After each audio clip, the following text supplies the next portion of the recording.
Live from Utah's Wasatch Front, the pulse of the Mountain West, where the issues that shape your life meet the truth that sets you free. Across Utah, across the Republic, and around the world, welcome. This is KMMU.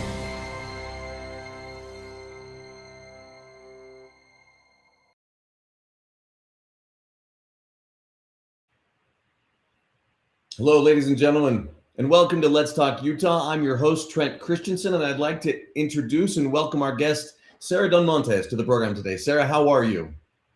Hi, Trent. I am great. Thank you. Thanks for having me on. Well, appreciate it. This was a little bit of a late notice interview, so I appreciate you making time for us and coming on today and talking to everybody about kind of what's happening in Salt Lake County. Happy to be here. Well, let me give a quick introduction for any of our guests, any of our audience that doesn't quite know who Sarah is yet. You will soon. Sarah Dunmontes, until recently, served as the vice chair of the Salt Lake County Republican Party. She's a community leader in District 32. She's a math teacher, a wife, a mother, and she's deeply involved in local civic engagement and grassroots organizing. She is a strong defender of Utah's caucus system and plays an active role in organizing caucus night efforts throughout her community. So again, Sarah, we're grateful to have you. There's a lot going on in Salt Lake County. But what I want to do, first of all, is kind of take a step back. I want people to get to know you. Tell us and tell the audience, who is Sarah Dunmontes and why is she so involved in Utah's political scene? All right. So I grew up in Utah. I've seen it drastically change over the last few years. We could say that around the whole nation. There are, especially since COVID, all these changes. And that's about the time that I really started getting involved. So I was about in 2020. So my family, we have an assisted living center, and I was managing it at the time. COVID came around, and these rules that they were trying to enforce on us were wrong. They were, I can give some examples. So it's a small facility. We have patients there with memory care that we and they have Alzheimer's or dementia. And some things that they wanted us to do were keep them in their rooms for the majority of the time. If they wanted to come out to eat, only two could be at the table, and they had to be like super far away from each other. And like keep them separated when they're walking down the hall, and just these very obnoxious rules that they were trying to enforce. And my mom is very vocal, and she said, "This is ridiculous. Like, no, it's impossible, because unless somebody is going to stay right next to somebody who has Alzheimer's or a really bad case of dementia, like, how are you going to do that? And why would you want, for some of them, like we had some veterans, why would you want their last years being like them locked up in their room? No visitors. They weren't supposed to have any visitors.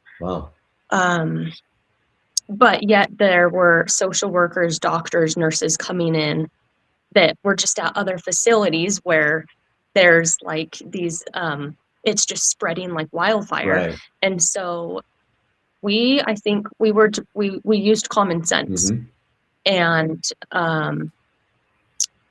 washing hands, that was one of the big things, but we did not take it to the extreme like these other nursing homes and assisted livings. And actually, nobody got COVID. You could probably like grandma request that or ask the state to look up records, but we didn't have any of that. No deaths or anything. So you see the heavy hand of government coming down, combined with how utterly arbitrary and ridiculous it is. I'm sure nobody asked you, hey, do these rules make any sense? We're just going to apply them. And you said, no, and your mom said, no, we're just going to apply some common sense. And is that kind of when you saw like, I need a bigger voice. My mom told the state, you can shut us down. Like, she's so strong.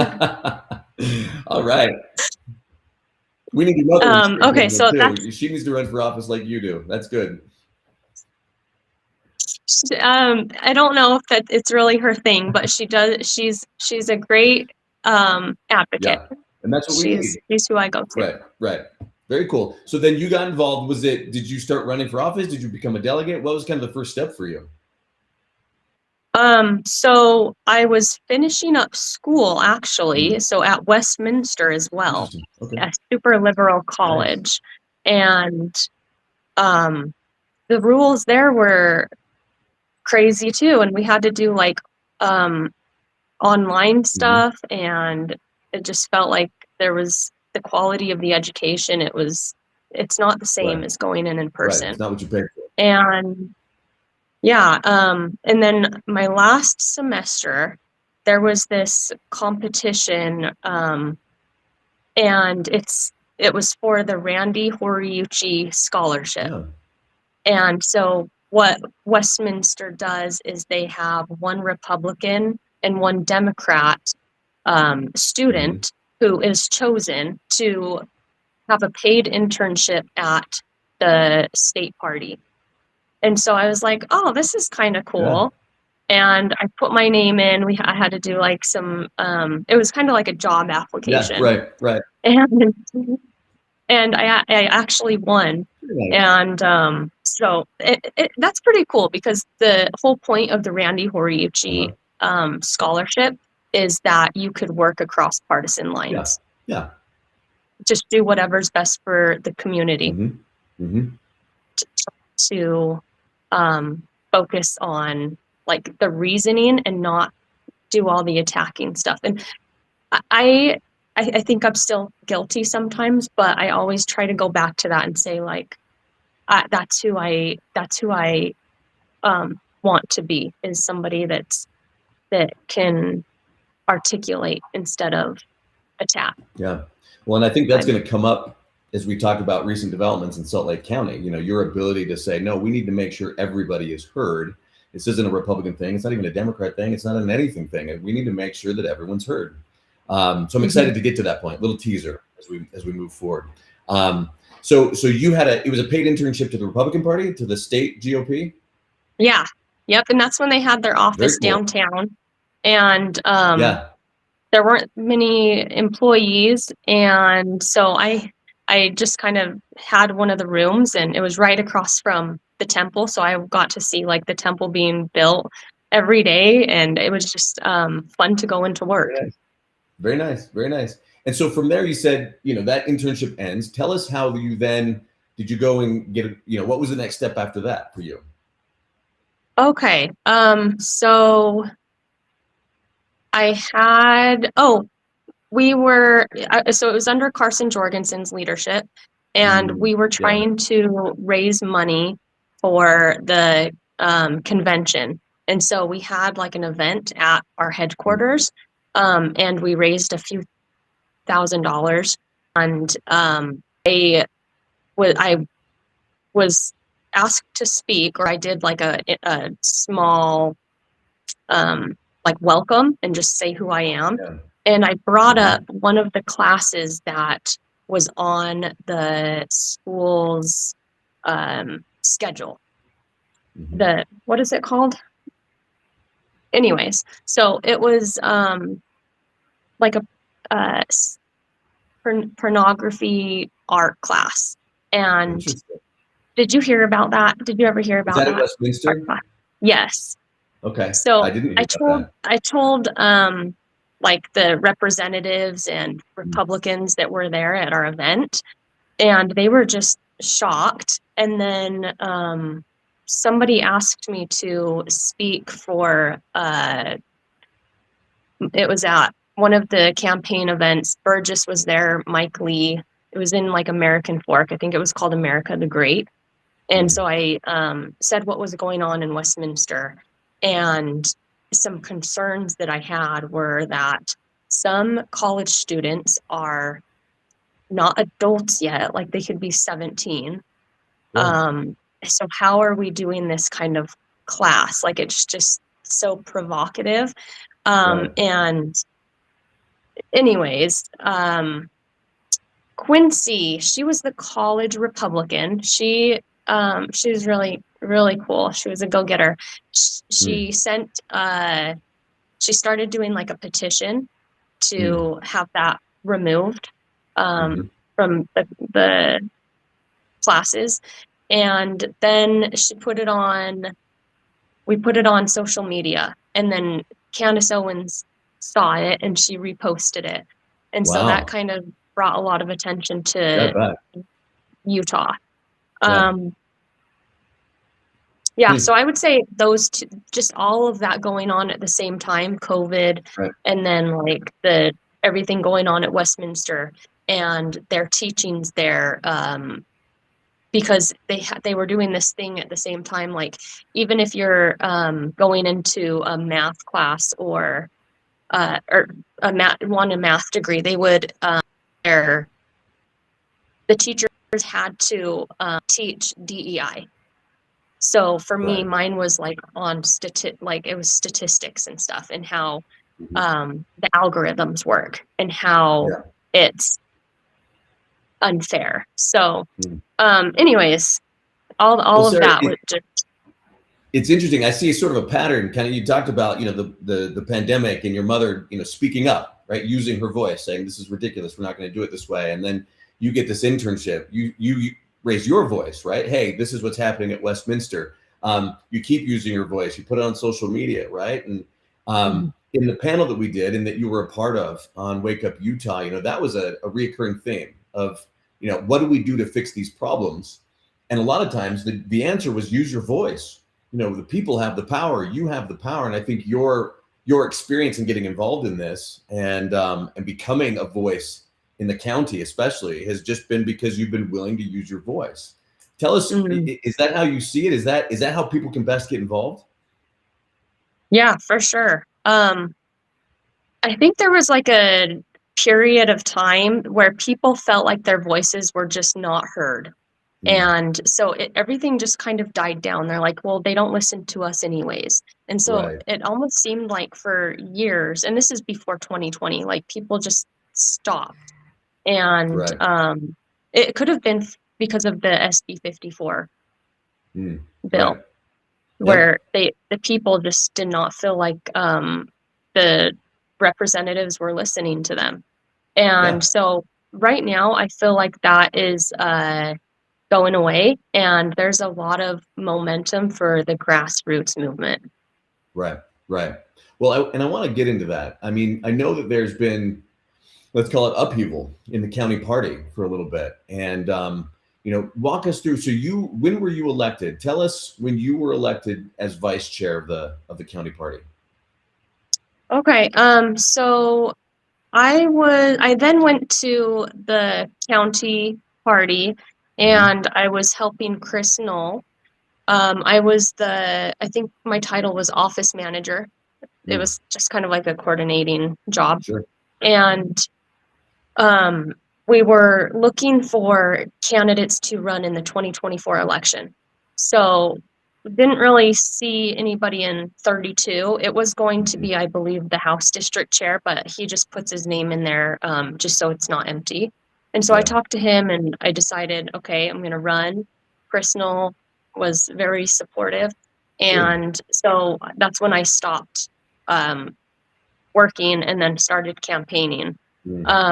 And then I lost my race, and I was just trying to think of how I could be most valuable. And I was already very familiar with helping plan the caucus. And so I learned that that's what the vice chair's main job was. And I was like, that is what I want to do. So yes, I ran last year, March of 2025. Okay. Off year. That's right. They do them off year. Interesting. Yep. Okay. And so you've been serving since March of 25. Is that when the election was? Yeah. So in the odd years, in the odd number years is when we have the organizing conventions. And then the even number years is the nominating conventions. I see. Yeah.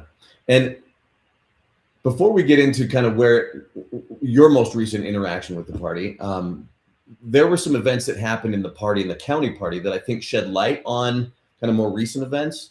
And I wonder if you might tell the audience kind of your perspective and how that happened, what happened with that. There was, a period of time, and maybe you could give us the timeline as well, but tell us what occurred with, there was a certain number of people that were actually removed from the party, activists, grassroots individuals that were removed from the party. Give us the timeline, give us the reasoning, sort of the back and forth and why that happened. Okay. Do you mind if I start from like the very beginning? Please. Yes, please do. Okay. So it was, do you remember over the summer when Molly Hart moved up, I believe, and then the school board seat was open? That's right. That's right. So she moved up to be superintendent, and then we had to find a school board to replace her spot. Yeah. And it was up to the SCC. So there was a vote at the state party's meeting, and it was the whole state voting on this race, and it's I think in Sandy. So I didn't think that was like weird. I was like, that's how they do it. And at the same time, we were deciding if we should, if the small executive committee could endorse a candidate that is also in a different city. So at first I didn't think anything wrong with it. But then people started talking and saying that that's not right, because what do we know getting involved in other cities? There's only 23 members on the executive committee. And then they brought up, I said, well, what's the difference? Like, we're doing that with the school board race. And they said, because that's in election code. And there's nothing in the bylaws that say you can do that. The governing body never approved that. Right. And so that's when I was like, okay, that is the difference, and that's huge. So I went to the team and I said, hey, I know we've announced that we're going to do this, but I think we should pull out and get it in our bylaws first. We need to have the permission from the governing body, which is like all the precinct chairs around the county. Right. And one of them said, okay, well, I don't want to say, so that was a no-go. Said no. So we just kept with the initial plan of we're going to endorse in cities. There was even more backlash coming at that time. And so it was going to happen. It was scheduled for September 2nd. And that's when we had, there was a race in Riverton. And I was like, okay, I am going to have to vote to endorse. And so I start doing my due diligence, and I call both of the candidates, and both of them have reasons why they're more conservative and the other one is not. Sure. So I was just very distraught. And then the day of the vote, like when we went into that meeting, I made a motion that we only get involved in a race where there's no Republican opponents. So just one Republican will endorse them. And that was, I think, the compromise. It's just, it wasn't the best, but I knew if I said, okay, we're not going to do this, it wouldn't pass because the candidates were in the room waiting.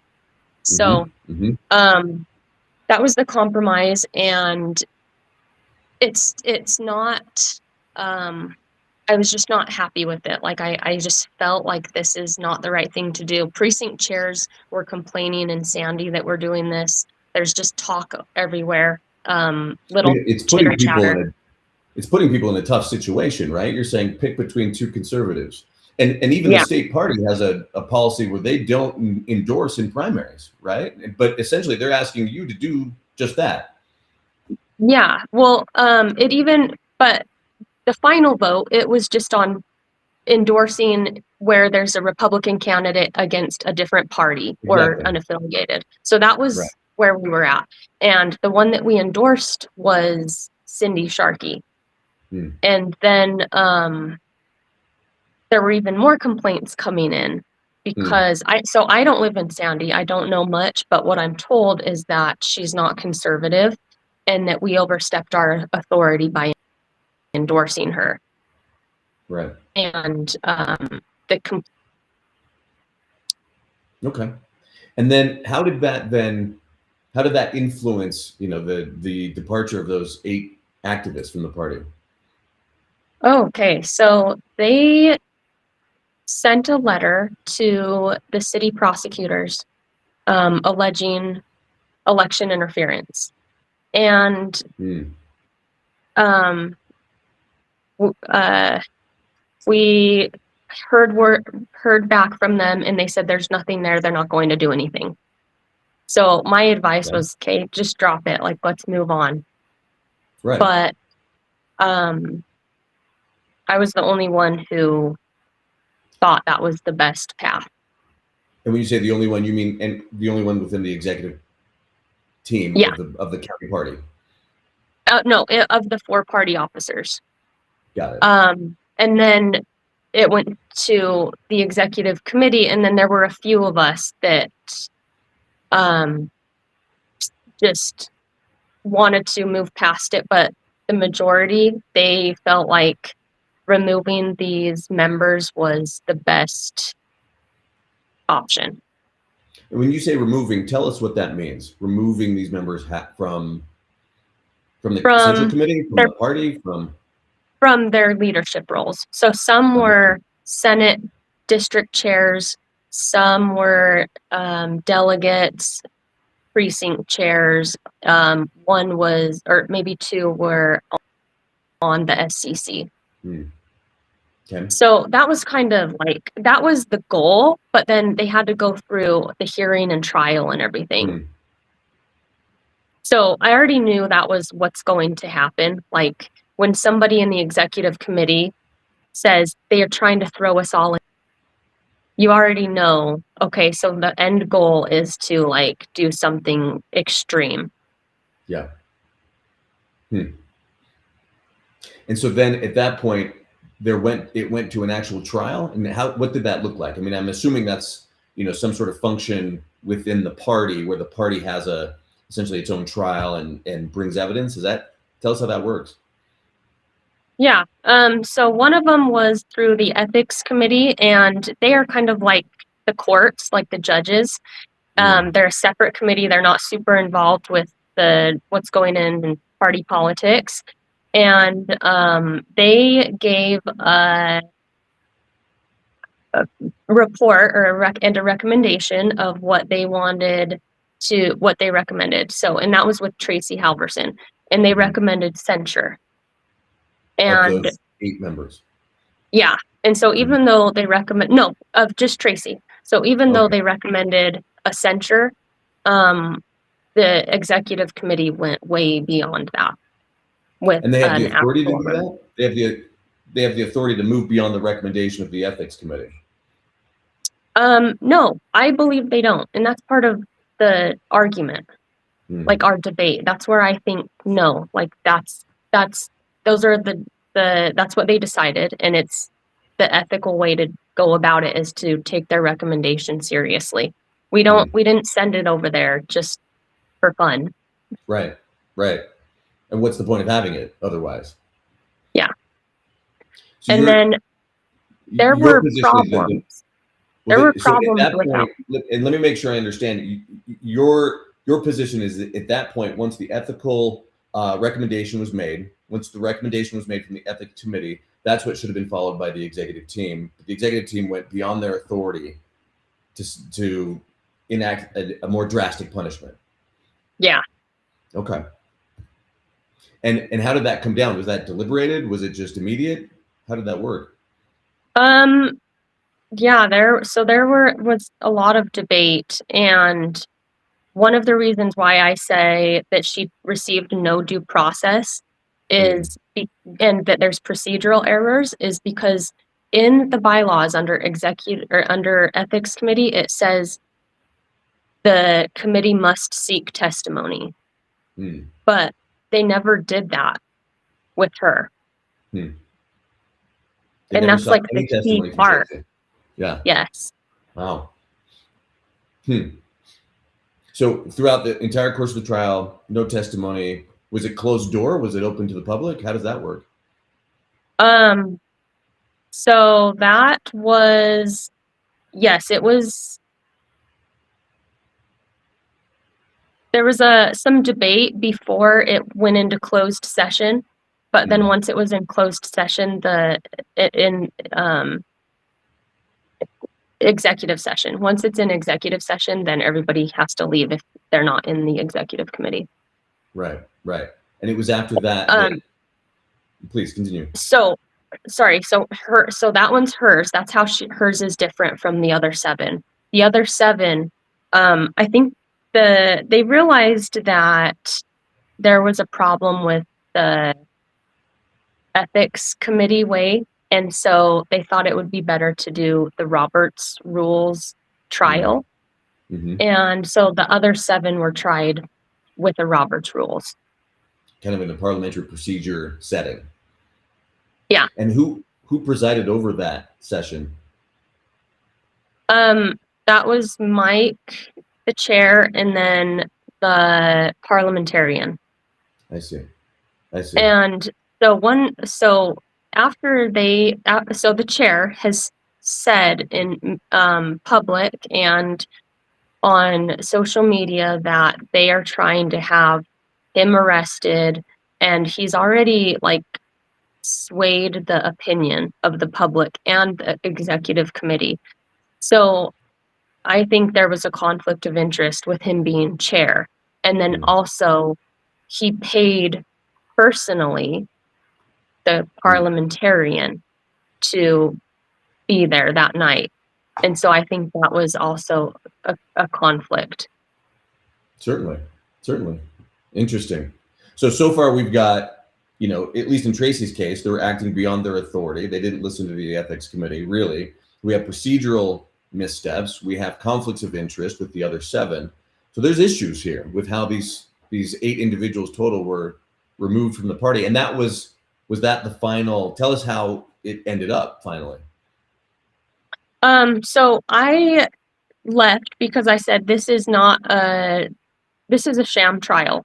And so I was one who left. Judy left. Jensen left. And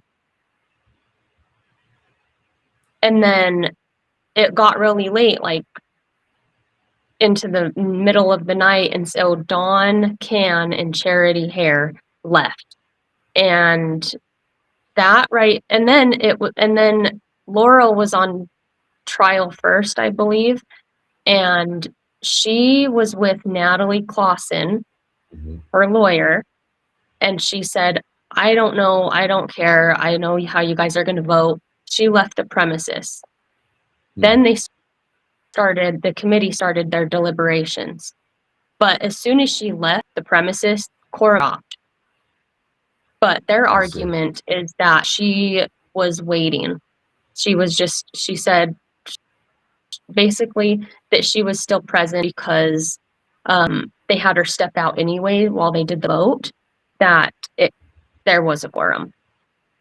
So I think that's that's a huge part of this. So based on the number of people that left, there shouldn't have even been, the meeting should have ended, right? Once she left the premises, Correct. The meeting should have stopped. There's no legal authority, again, no legal authority to even continue the meeting, let alone make a binding decision. Yeah. So they continue. When you say it was late, how late? Are we talking like midnight? Is this like the trial of Jesus? It's just going through the night? I know it ended at like 3 a.m. Oh my goodness. So I think Dawn and Charity left somewhere between like 10 and 2 or something. Yeah. Interesting. Let me take a real quick break. You're listening and watching Wake Up Utah. on KMMU, Main Street Media, Utah. You can find us on our website, kmmu.org, YouTube, X, and Rumble. Thanks for watching. Please like, share, and hit the notification bell on your favorite platform. Okay, so we've got essentially a sham trial. Just to catch up the listeners, we've got a sham trial. They're acting beyond their authority, beyond the authority of the recommendation of the ethics committee. They don't have a quorum. There's procedural missteps. There's conflicts of interest, and the end result is what? What comes out of this trial? So one of them was reprimanded, and then because she said sorry, and then the other 7 were completely removed from their positions. Just from their positions of leadership, they're still members of the party, right? Yeah. And was there a moratorium on how long they had to be removed? Because could they rerun? Could they become, could they retake those positions in the future? I know one of them is banned for 6 years. Well, it says 4 as the punishment, but it's right after caucus, so then she would have to wait another 2 years. So it's 4, but technically it's 6. Yeah, in reality it's 6. Yeah. Yeah, and then I think the other's a few years too. So, and you had mentioned that you left. Did any of the other members? I mean, you have a history of using your voice to speak up for what you think is right and fair. Was there any other members of the executive team, executive officers that were speaking up against this? Any, sort of pushback on the result from this sham trial? Yeah. So, and Judy.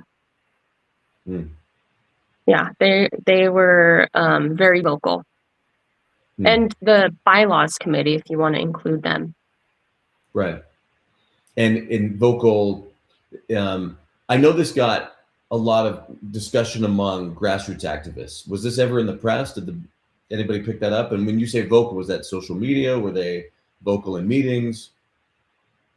So we did have the bylaws secretary come to the executive committee meeting to explain the quorum.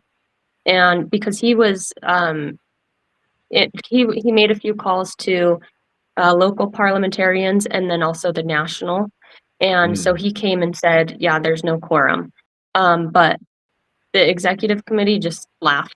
So, yeah, they just blew it off. And then Jensen, yeah, just he's vocal. He's in vocal in the executive committee. And so is Judy. Well, I appreciate you giving us this background, this insight. I want to move to the more recent developments that affect you and your position within the party. And I appreciate the background because I think it lays the foundation. You can already see a pattern within the current leadership in the Salt Lake County Party of how they run these meetings and why. So then, bring us up to date. Then this happens, and then how does that transition into? Tell us how that starts to affect you in the position that you had as vice chair. Okay, so the 8 had wanted to call a special meeting, so they had 10% of the body request that with the and the pass because of some technical errors, and then the second time, which was the most recent one, they did reconvene, and that was on the agenda, but it was kind of surprising that the body called this meeting and it was only they were only given 30 minutes to speak about it. So when you say they, those 8 members were given 30 minutes? Just anybody who requested the meeting. Like the discussion, the time was 30 minutes for the whole discussion. Yeah. And it's impossible to talk about everything. Right. Yeah. It takes time. Right. Exactly. And then also, I think this is unfair to put on the agenda their side of the story. So they have like documentation, like the complaint letter, and then the report from the trial and stuff like that. And it's just, I thought that was, that's not neutral, and it should have been Right. more neutral. Okay. So again, another sort of procedural, putting a finger on the scale, right? Trying to, push the Mhm. scale down in their favor. And when was this meeting? When did this happen? This was last Saturday. This last Saturday. Wow. So it happens. Is it virtual? Is it in a room? Everybody's together, or is it a virtual meeting? The CCM was held at Midvale Middle School, Okay. and the credentialed report, there were 666 credentialed. So anyway, Well, that's that was interesting. kind of funny. Also on a full moon. Okay. Yeah, because last Saturday was the full Whoa, moon. Okay. wow. It's all coming together. All right. Okay, so there's 666 people in this room, and they have a half hour for this meeting? Yeah. Huh.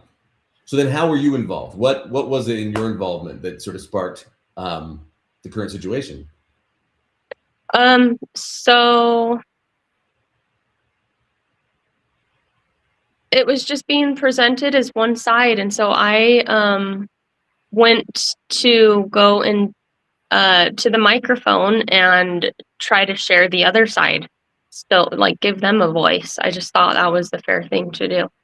Right. So on the agenda, in a half hour meeting, was there pro and con? Was there, Salt Lake County Party's position and the other side's position? Were they given time to speak? Were they allowed tell us how that worked? Or was there no allotment for Um, them to speak? so one of the motions that came up, like after, I feel like both sides kind of presented a little bit of information. One motion that came up was to put them in good standing. Hmm. And then there was like a substitute motion and then a second motion, and that it was really confusing to the body. There's a lot of new precinct chairs, and um, they're not as familiar with the Roberts rules. I'm not Right. even. Hmm. And so because there's just a lot of like certain words or that you have to Right. use and be It familiar can with. be arcane. Absolutely. So the first motion, it was to put them in good standing, and then another motion was to give them good standing and reinstate them fully. And so I think there were a lot of people who got confused and thought they had to choose one or the other. Hmm. So what happened is the good standing failed. And then the second one, where they were reinstated, there were actually there was more support for the reinstatement. So that's how Hmm. you know they were Right. confused. Right. Um, but what I noticed in the good standing when they were tallying the votes, because it was a standing vote, there were Yeah. 3 sections, 3 people counting. They just came up to the front, and then Mike gave the totals. And I was like, it's not very transparent. Like we would like to see section by section, hear it added up on our own. Um, Yeah. Almost like a and roll call so, vote. Yeah. yeah, so on the next vote, it was for the reinstatement. I went to each one. So they didn't want to share the vote with me. So like for Roy, I had to follow him up to the stage.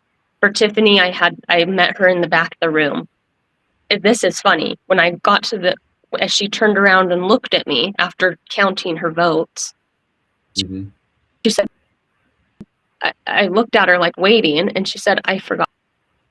So she recounted. I get Lyle's, and then I have all Mm. of them. And um, what I had was 127 to 126. Hmm. We had the vote. Like we won that Yeah. one.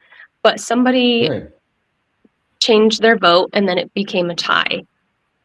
So um it was 126 to 126, and that gives the chair the final vote, and so he voted to not reinstate them.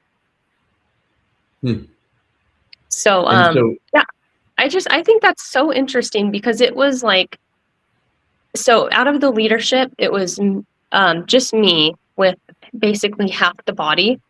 And then they had all the leadership with body members.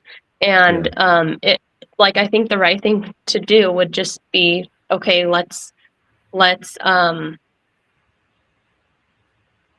just reinstate, or let's just give them in good standing. Like, I feel like that would have been the best compromise for both sides. And it would be more uniting, because everybody would feel like their voice was heard. They wanted the reinstatement. One side didn't want them at all. A good compromise would be good standing. And I feel like if that was more clear from when they were presenting the votes and saying, okay, this is what we're voting on now, and then we're going to have this vote after to reinstate. I feel like if it was more clear, it would have easily passed. I see. And is that what you stood up to say? You'd mentioned that you got up and you kind of spoke on their behalf. Is that when that happened? Oh, I was pretty vocal throughout the whole CCM. I would go back in line and just present more pieces of information that people did not know. In order to, as you said earlier, if you could make it a more transparent process, if you could explain it better and people understood better what they're actually voting on, you feel like you could have reached a better compromise. So then, was it that vocal?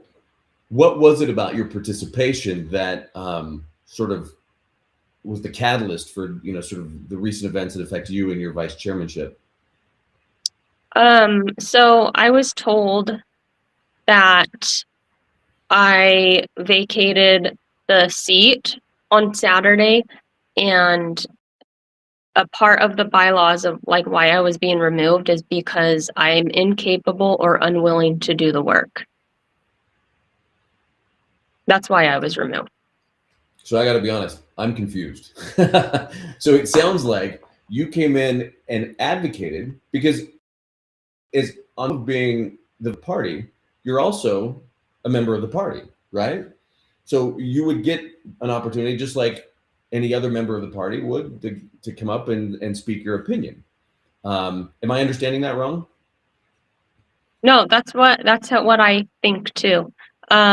So that was specifically said when I was being removed, is because I asked, is it my performance, or is it based on my different perspective? And Saturday was brought up. It was mentioned I vacated my duty. So that means I'm unwilling to do the work. And I went in and said all these things that I'm doing, and I've been doing the work. So it's I don't know. It's just how the bylaws are not being interpreted correctly. That's the whole point. So let me ask you this: the CCM meeting, and just for those that may not know, that stands for Central Committee Meeting. Is that right? Yeah. The CCM. Okay. So that happens on Saturday. That ends. When is this discussion with you? When do they have this discussion with you? When did that happen? That was on Monday, I think. So sometime between Saturday and Monday, the rest of the executive team got together and had a discussion and a vote about. No, the meeting for my removal was just from Emily, Mike, and Carl. Just 3 people. Yeah. And that happened at some point over the weekend, Saturday, Sunday. Monday. This is what happened Monday. Yeah. Okay. So Monday, Mike, Emily, and Carl said that I am incapable and unwilling to do the work. So that's why I had to go. And help me understand. I know Mike Carey, he's the chair of the county party. What are the other 2 positions? Secretary and treasurer. And is it the 4 of you that made up the executive team? No, sorry, Trent. I would have explained all this. I didn't know. So the 4 party officers are our little group, and then the executive committee is made up of 23 members. But in order for them to make a decision that would forcibly, essentially, remove you from your seat, that's just a vote between the 3 of them, like a quorum of those 4? It could actually be the chair, but just the chair by himself. The bylaws, like, you have to interpret them correctly. That means if Right. you have a lousy vice chair and they're not doing anything and they're refusing to plan caucus and they are just not doing anything at all, then the chair could remove them. Like, that's how anybody, I think, would interpret incapable or unwilling to do the work. That's how I. Did they give? Tell us if they gave a different. Did they explain the bylaw differently? Did they say, well, it must therefore mean this? Yeah, because I vacated on Saturday, I'm unwilling to keep my position. And also, they specifically said I undermined the executive committee's decision. So Is that language in the bylaws that if you undermine their decision, that means you vacate? no. So But that's I know they interpreted it wrong, but right. I don't want to be there anyway if that's how it's gonna be. I understand. I completely understand. Nobody would. Yeah. And so it sounds Trent? like they made up. Oh, did we lose you?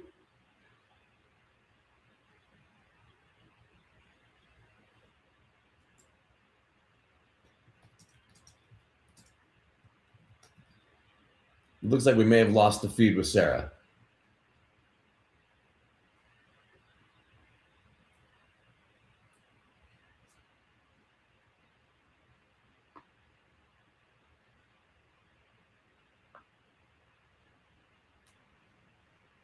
Can you hear me? I can. Yeah, it looks like I think she's at the library, and I think she lost her bandwidth. Let's see if we can get her to come back in. She'll probably retry. She knows how this works. Let's see. Yeah, it's only you and me here right now.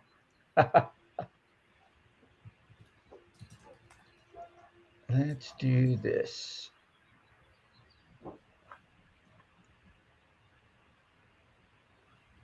She will probably attempt to come back in. Well, let me give a little bit of a recap of what I understand and why I wanted to have Sarah on specifically. Sarah has been a relentless voice in the party for good. From her time as a student, getting involved at Westminster, getting involved with the party, taking a position with the party. Her whole intent has been, how do I help the party and put forth the policy platform that we have? How do we enact that as legislation? Because in her opinion, the party platform will lead to better legislation, better policy, and better lives for the people she cares about, District 32 and throughout Utah as a whole.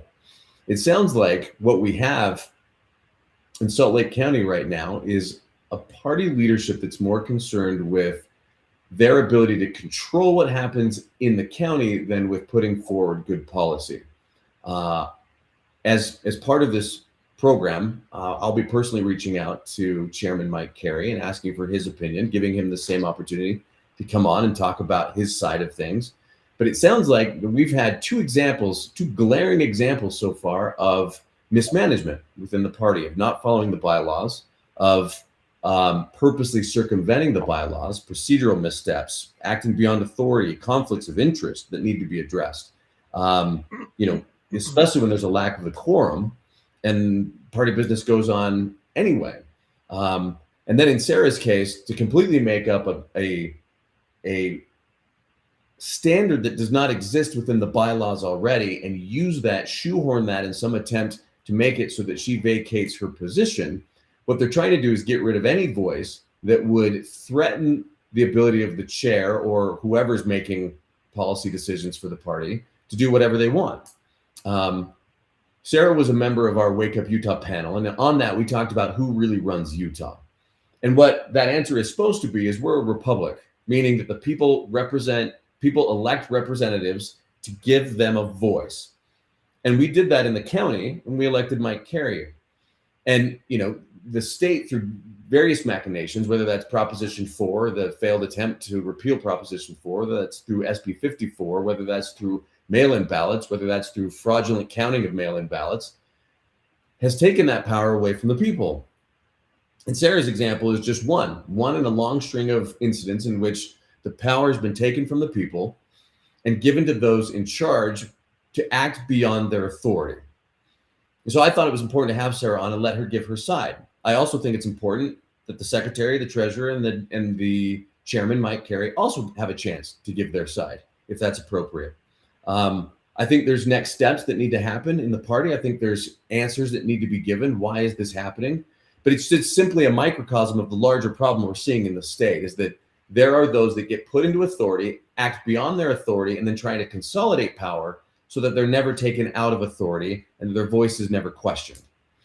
That being the case, we need to have some answers on this, because it's happening at the local level, it's happening at the state level, and we're seeing it happen at the national level. So I want to applaud Sarah, not just for her getting involved, not just for being a relentless positive voice for good in the party, but also for being willing to come forward and tell this story. We've lost Sarah and her connection, but we're going to get her back. Yeah, just for FYI, I tried calling her back. I'm thinking her phone has died. That's my guess, because I can't reach her. So when we get Sarah back, ran out of battery. Yeah, I think there's a few more things we want to talk about with Sarah. Next steps, both for the Salt Lake County Party, but also next steps for Sarah. Sarah's going to stay involved. She's a lot like her mother. She's not going to stay put when there's some common sense answers to some common sense problems, but the government tries to come in heavy-handed and benefit those in power. So I want to find out how Sarah's going to stay involved. I want to hear her recommendations on next steps for the party. Again, we're going to reach out to Chairman Carey and the secretary and the treasurer involved. We want to hear their side of it and see if there's an answer to the accusations that they have acted beyond their authority. I know that their election will be coming up soon, and perhaps that's the best mechanism for making sure that the Salt Lake County Party can get put back on the right track.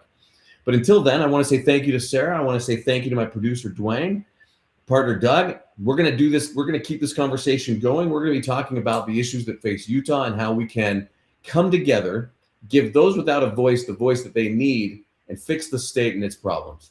So with that, I want to say thank you. We will continue with Sarah once we get her back. And everybody keep the faith. Thank you.